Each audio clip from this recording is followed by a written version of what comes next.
자, 구성요건적 착오 해결입니다. 이 착오 해결은 법조문이 있다면 법조문으로 해결하면 되고요. 법조문이 없을 때 학설로서 해결하면 됩니다. 자, 그러면 형법이 태도 나와 있는데 이 기본적 구성요건의 착오 같은 경우는 법조문으로 충분히 해결이 가능합니다. 그래서 앞 페이지를 한번 가볼게요. 앞 페이지를 가보면 여기 13조 나와 있죠. 자, 읽어보겠습니다. 제2성립 요소인 사실을 인식하지 못했을 때에는 벌하지 않는다. 무슨 말입니까? 고의범으로 처벌하지 않겠다는 얘기죠. 다만 법률에 특별한 규정이 있을 때에는 즉 과실범을 말하는 거겠죠. 즉 과실범 처벌조항이 있을 때에는 예외로 한다. 그 말은 과실범 처벌조항이 있을 때는 과실범으로 처벌하겠다는 것입니다. 그래서 다시 원위치를 하면 자, 행위자가 행위 시에 구성요건 요소를 인식하지 못한 경우에 범죄사실 인식이 없는 경우이기 때문에 13조에 따라서 13조 본문이죠. 13조에 따라서 고의가 추각되고 다만 과실범 처벌조항이 있을 때 안에서 13조 단서에 특별 규정이 있었죠. 13조 단서에서 14조가 나옵니다. 그 14조에 따라서 과실범으로 처벌하면 된다는 것이죠. 그래서 기본적 구성요건 착오 같은 경우는 13조부터 13조 본문 단서 14조로 이어지는 그 과정에서 해결 과정이 나와 있는 것입니다. 자, 두 번째 갑니다. 자, 가중적, 감경적 구성요건의 착오라고 나와 있는데 이것도 법조문에 있습니다. 자, 페이지 다시 한번 가볼게요. 여기 15조 나와 있죠? 자, 여기 15조 보게 되면 특별히 무거운 죄가 되는 사실을 인식하지 못했을 때는 무거운 죄로 벌하지 않는다. 다시 한번 읽어볼게요. 특별히 무거운 죄가 되는 사실을 인식했으면 무거운 죄로 벌할 수 있다는 거예요. 자, 인식하지 못하면 벌할 수 없다는 거예요. 자, 그래서 자, 문제점 읽어볼게요. 15조 1항은 자, 특별히 무거운 죄가 되는 사실을 인식하지 못했을 때는 무거운 죄로 벌하지 않는다라고 해서 이는 추상적 사실 착오 중에서 경한 사실을 인식하고 중한 결과를 발생시킨 경우의 해결 과정에 불과하다. 그래서 요 추상적 사실 착오 중에서 가벼운 죄를 인식하고 중한 결과 발생했을 때 이 경우에는 15조 1항에서 해결하고 있단 말입니다. 나머지는 해결 과정이 없어요. 자, 다시 한번 자 밑으로 내려가면 자 동그라미 1번이 있고 2번이 있고 자 밑에 1번이 있고 2번이 있고 총 4가지 사안이 있는데 그 4가지 사안 중에서 요 1번입니다. 요 1번에 해당하는 것, 즉 기본 사실을 인식하고 가중 사실을 실현하는 경우 그것이 바로 제가 읽었던 이 15조 1항인 거예요. 이 15조 1항 같은 경우는 요 동그라미 1번에 해당되는 것이 직접적으로 규정하고 있는 것이기 때문에 이 사안만큼은 15조 1항을 직접 갖다 쓰겠다 이런 말입니다. 자, 그래서 밑에 보면 갑이 자신의 아버지를 원수로 오인하고 살해했다. 즉 갑은 자신의 아버지를 살해한다는 인식이 없죠.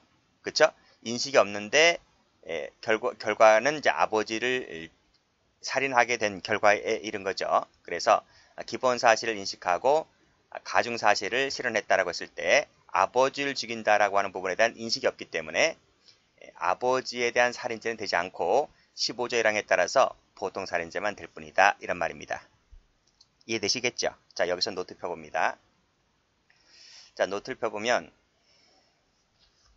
자, 우리 형법 살인죄를 가보게 되면요. 보통 살인죄가 있어요. 우리가 흔히 말하는 살인죄는 이 보통 살인죄를 말합니다. 이 보통 살인죄의 형량은 사형 무기 5년 이상의 징역으로 처해지고 있습니다. 자, 이 보통 살인죄보다 형이 높은 것이 존속입니다. 존속은 7년 이상으로 되어 있어요. 그래서 이 존속 살인죄가 보통 살인죄보다 형이 높죠. 그래서 이 존속을 가중적 구성요건이다라고 하는 겁니다. 보통은 기본적 구성요건이라 부르는 거고요. 그래서 이 보통과 존속 사이에 있어서 지우겠습니다. 이 두 가지 존속과 보통에 있어서 이 두 가지에서 착오가 발생하게 되는데 그 그림이 바로 밑에 1번 그림입니다. 자, 보세요. 자, 보통 살인죄를 인식했는데 즉 사람을 죽인다는 부분에 대해서만 인식을 했는데 빵 쌌는데 아버지가 죽인 거예요. 아버지를 살해하게 된 겁니다. 즉 아버지를 살해한다는 부분에 대한 인식은 없어요. 나는 그냥 사람만 죽인다는 인식만 있었는데 결과가 아버지를 죽이게 된 겁니다. 즉 인식은 보통인데 실제로는 아버지를 죽이게 된 거예요. 자, 다시 한번. 자, 여기 보면 자, 인식은 이만큼입니다. 이만큼. 자, 이만큼. 자, 요 칸에 해당되는 것만 인식을 한 거예요.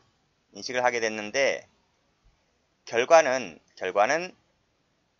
이 부분 말고 요 부분 말고 이 부분 있죠. 요 빗금칠한 부분. 요 빗금칠한 부분을 이 빗금칠한 부분이 이제 존속인 거잖아요. 즉, 요 빗금칠한 부분은 내가 인식할 때 인식 대상에 없었던 거예요. 그래서 이 결과 측면에서는 이 빗금칠한 부분이 나타나지만은 내가 인식할 때는 범죄 행위 할 당시에는 이 빗금칠한 부분이 내 인식 상태에는 없었기 때문에 따라서 책임주의 원칙에 따라서 이 빗금칠한 부분은 해결할 때 빗금칠한 부분은 책임지지 않는다 이런 말입니다. 그래서 이 겹치는 부분 있죠. 이만큼을 인식을 했다면 이만큼에 대한 부분만 책임지면 된다는 것입니다. 그래서 해결 과정이 이만큼만 책임을 지면 되겠다는 거죠. 이 빗금칠한 부분은 결과 책임을 지지 않는다 이런 말입니다. 이것이 15조 1항에 나와주고 있는 거예요. 자, 다시 한번 교재 한번 가볼게요. 그래서 이 동그라미 1번만 15조 1항으로 되어 있다. 그러면 이 동그라미 1번을 뒤집어 보겠습니다. 이 동그라미 1번을 뒤집어 버리면 동그라미 2번이 되는 거예요. 그래서 가중사실을 인식하고 기본사실을 실현했을 때, 즉 아버지를 죽인다라고 빵 쌌는데 아버지가 아니고 평범한 사람이었다는 거예요. 자, 그랬을 땐 어떻게 해결하겠는가라는 것인데 법조문은 없죠. 법조문은 없습니다. 여기 15조 1항에 아무리 읽어봐도 그건 해결 과정에 나와 있지 않습니다. 법조문에 없기 때문에 학설로 판단해 볼 수 있을까 하는데 학설도 견해가 너무 심해요. 별의별 견해가 다 있어요. 그래서 이것은 다수설리라고 하는 것이 없습니다. 그래서 판례도 없고 법조문도 없고 판례도 없고 학설도 중구난방이기 때문에 이것은 시험 가치가 전혀 없다. 그래서 역대 모든 시험에서 동그라미 2번은 시험에 나온 적이 없습니다. 그래서 이것은 무시해도 됩니다. 동그라미 1번만 받으시면 되는 거예요. 자, 그래서 요 동그라미 1번 관련된 판례를 볼 텐데 요 판례가 밑에 나와 있습니다. 자, 읽어볼게요. 갑은 을을 살해하려고 몽둥이로 내리쳤다. 깜깜한 밤중이었고 사람이 많이 모여 혼잡한 관계로 장모병을 을로 오인하고 사망케 하였다. 즉 갑은 을을 살해하려고 했는데 몽둥이로 후려쳤는데 공교롭게도 그것이 을이 아닌 장모병이었던 거예요. 즉 갑은 장모를 살해한다는 인식 자체가 없잖아요. 그렇죠? 다시 한번 갑은 여기 기본 사실을 인식하고 즉 평범한 사람 을을 보통 사람 을을 살해한다고 인식하고 후려쳤는데 장모병 즉 가중사실을 실현시켰던 거예요. 그래서 15조 1항에 따라서 장모병을 죽인다는 인식 자체가 없기 때문에 장모에 대한 살인죄가 되는 것이 아니라 장모에 대한 살인죄가 되는 것이 아니라 이 보통 사람 15조 1항에 따라서 보통 살인죄가 된다는 겁니다. 자, 그래서 직계존속임을 인식하지 못했죠. 즉 가중사실을 인식하지 못했기 때문에 15조 1항에 따라서 중한죄가 되는 사실을 인식하지 못한 경우가 된다. 중한죄로 처벌되는 것이 아니라 기본범죄에 해당되는 보통살인죄만 될 뿐이다는 것입니다. 자, 동그라미 1번하고 2번은 지금 보았던 이 가중적 요건이잖아요. 가중적 요건. 노트 다시 한번 펴보시면 이 부분이죠. 이 부분. 이 기본범죄와 가중요건 이 두 가지 사이에서 나왔던 착오 해결 과정이었고 자, 지금 볼 것은 뭐냐면 이 기본범죄와 촉탁승낙살인죄는 이 보통살인죄보다 형이 약해요. 그래서 보통살인죄가 형량이 5년 이상의 징역이었다면 촉탁승낙살인죄는 10년 이하의 징역으로서 보통살인죄보다 형이 약해요.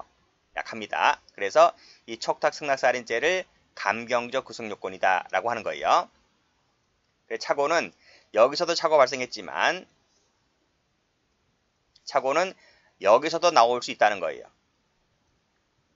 이해되시겠어요? 이 보통과 촉탁승낙 사이에서도 착오는 존재하더라. 그 그림이 밑에 있는 동그라미 2번인 거예요. 그래서 이 동그라미 2번 같은 경우를 보면 촉탁승낙살인을 인식하고 빵 쌌는데 알고 봤더니 촉탁승낙이 되는 것이 아니라 실제로는 보통살인이 됐던 거예요. 두 번째는 인식 자체가 보통이었는데 실제가 촉탁승낙이 된 거예요. 그림이 이 위에 있는 동그라미 1번에 해당되는 이 첫 번째와 밑에 첫 번째, 동그라미 1번에서 두 번째에 해당되는 것과 밑에 두 번째에 해당되는 그림이 똑같잖아요. 그쵸? 자, 보세요. 여기는 조그마한 박스, 큰 박스. 여기는 조그마한 박스, 큰 박스. 똑같죠, 그림이. 똑같은 거예요. 그래서 그런데 이 동그라미 2번에 해당되는 동그라미 2번에 해당되는 이 첫 번째 것은 법조문이 없어요. 여기는 법조문이 없지만 동그라미 1번에 해당되는 이 그림에 해당되는 것은 15조 1항 명문 규정이 있었죠. 명문 규정이 있지만 이 밑에 것은 명문 규정이 없는데 학자들은 뭐라 그러냐면 구조가 동그라미 1번에 해당되는 구조와 똑같다 그림이. 그래서 이 15조 1항을 우리 쪽에도 갖다 쓰자라고 해서 15장을 이렇게 끌고 와서 우리도 이 15조 1항을 유추 적용해서 해결하면 어떨까라는 거예요. 아시겠죠? 자, 그래서 자, 동그라미 1번에 해당되는 이 빗금친 부분을 탈락시켰잖아요. 탈락시킨 것처럼 동그라미 2번에서도 이 빗금친 부분을 탈락시키자 이겁니다. 탈락시키자 이 얘기입니다.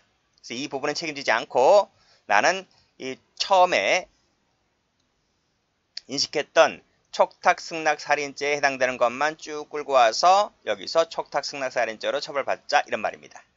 이해되시겠죠? 자, 그래서 기본서를 다시 오면 자, 3번의 1번입니다. 자, 감경사실을 인식하고 기본사실을 실현했을 때 해석입니다. 명문 규정이 없고 해석상 다수 학자들이 해석상 15조 1항을 유추 적용하자 이런 말입니다. 그래서 촉탁승낙이 없는데 있는 것으로 오인하고 살해했을 때 촉탁승낙살인죄로 처벌하자 이런 말이죠. 그래서 이것은 기출된 적이 있습니다. 기출된 적이 있기 때문에 이 1번 체크하시고 자, 위에서는 여기 1번 체크하시고 1번만 공부하시면 되겠습니다. 2번에 1번은 원학시험에 많이 나왔어요. 2번에 1번은 원학시험에 많이 나왔고 3번에 1번은 시험에 많이 나온 것은 아니고 한두 번 지금까지 역대 모든 시험에서 한두 번 시험 나왔습니다. 그래서 요거까지 봐두시면 되겠습니다. 자, 그런데 2번에 2번은 시험에 나온 적이 없다 그랬죠. 학자들도 견해가 중구난방이라서 공부할 가치가 전혀 없다. 그러면 3번에 2번도 그럴까? 3번에 2번도 그럴까 한데 여기서는 또 학자들이 중구난방이 되는 것이 아니라 학자들은 이렇게 봐요. 이렇게 보는데 이것도 시험 가치가 없다. 시험 가치가 없다. 시험에 나오면 3번에 1번이 나오지 3번에 2번이 나온다고 보는 것은 그 출제자가 또라이급 정도면 모를까 시험 가치가 전혀 없다. 그래서 그냥 눈팅만 하시고 3번에 1번만 보시면 되겠습니다. 자, 됐죠? 다시 노트를 놔보시면 동그라미 2번의 그림이 이거죠. 동그라미 2번의 그림이 이건데 이것은 시험으로서 가치는 별로 없다. 다수 학자는 이렇게 봅니다. 그런데 보지 마시고 이것도 보지 마시고 여러분들은 첫 번째와 이 첫 번째만 보시면 되겠습니다. 됐죠? 다시 기본서를 와보시면 자, 그래서 여기까지 하겠습니다.